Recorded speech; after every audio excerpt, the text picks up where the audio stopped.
پاکستان کے سابق chief justice Pakistan میاں ثاقب نثار نے اپنے دور میں پاکستان کو پانی کے بحران سے بچانے کے لیے ڈیم فنڈ بنانے کی مہم کا آغاز کیا تھا، جسے غیر معمولی طور پر پاکستان اور بیرون ملک بھی پذیرائی ملی، مگر ان کی اس مہم کے دوران بھی ڈیم فنڈ پر تنقید کی گئی۔ لیکن اب ان کی ریٹائرمنٹ کے بعد تو ان پر تابڑ توڑ حملے شروع کر دیے گئے اور قوم کو بتایا جا رہا ہے کہ چیف جسٹس کا ڈیم فنڈ نہیں بننے والا۔ سابق وفاقی وزیر اور مسلم لیگ نون کے سینئر رہنما احسن اقبال نے کہا ہے کہ سابق chief justice Saqib Nisar dam کے نام پر قوم کو بیوقوف بنا گئے ہیں، لہذا پیسوں کی وصولی انہی سے کرنی چاہیے۔ پارلیمنٹ کے باہر میڈیا سے گفتگو کرتے ہوئے مسلم لیگ نون کے رہنما احسن اقبال نے کہا کہ نیا پاکستان بنانے کے دھوکے میں اس حکومت کو پاکستان کی عوام پر مسلط کر دیا گیا۔ یہ حکومت پاپولر ووٹس میں آج بھی اقلیتی حکومت ہے۔ انہوں نے کہا کہ اپوزیشن بینچز میں جو جماعتیں بیٹھی ہوئی ہیں وہ 2.5 کروڑ ووٹ لے کر بیٹھی ہوئی ہیں اور یہ 1 کروڑ 70 لاکھ ووٹس کے ساتھ حکومتی بینچوں پر بیٹھے ہیں۔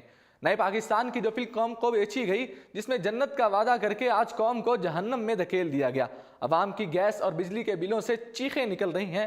احسن اقبال نے مزید کہا کہ اسٹیٹ بینک کی جانب سے ایک رپورٹ جاری کی گئی جو حکومت کی اقتصادی کارکردگی پر ایک چارج شیٹ ہے۔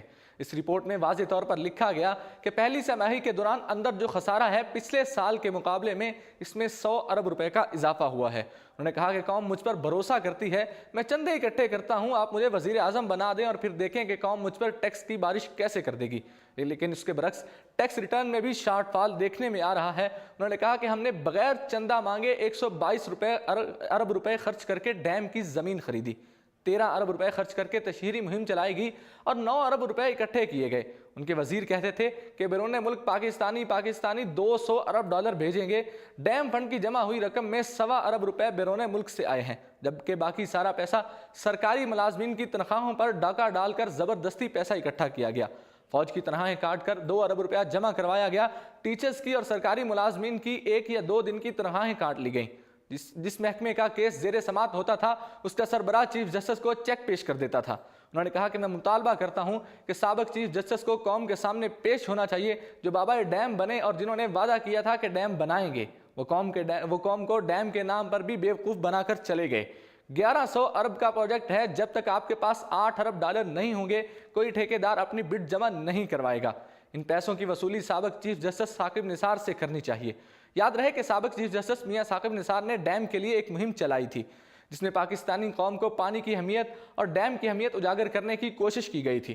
چیف جسٹس نے ڈیم کے لیے فنڈ جمع کرنے کے لیے بھی مہم چلائی تھی، جس میں پاکستانیوں نے بڑھ چڑھ کر حصہ لیا۔ خاص طور پر بیرون ملک پاکستانیوں نے اس میں بڑھ چڑھ کر حصہ لیا۔ اس مہم میں وزیر اعظم پاکستان عمران خان نے بھی قوم سے اپیل کی تھی۔ انہوں نے بیرون ملک موجود تمام پاکستانیوں سے $1000 ڈیم فنڈ میں جمع کروانے کی درخواست بھی کی تھی، جس پر بیرون ملک پاکستانیوں نے لبیک کہا اور ڈیم فنڈ میں بڑھ چڑھ کے حصہ لیا۔ لیکن اب اس مہم کو بھی متنازع بنانے کے لیے مسلم لیگی رہنما نے ایک متنازع بیان دے دیا ہے، جس میں کہا ہے کہ چیف جسٹس نے قوم کو ڈیم کے نام پر بیوقوف بنایا ہے۔ اسی کے ساتھ مجھے دیجیے اجازت اور دیکھتے رہیے اردو پوائنٹ۔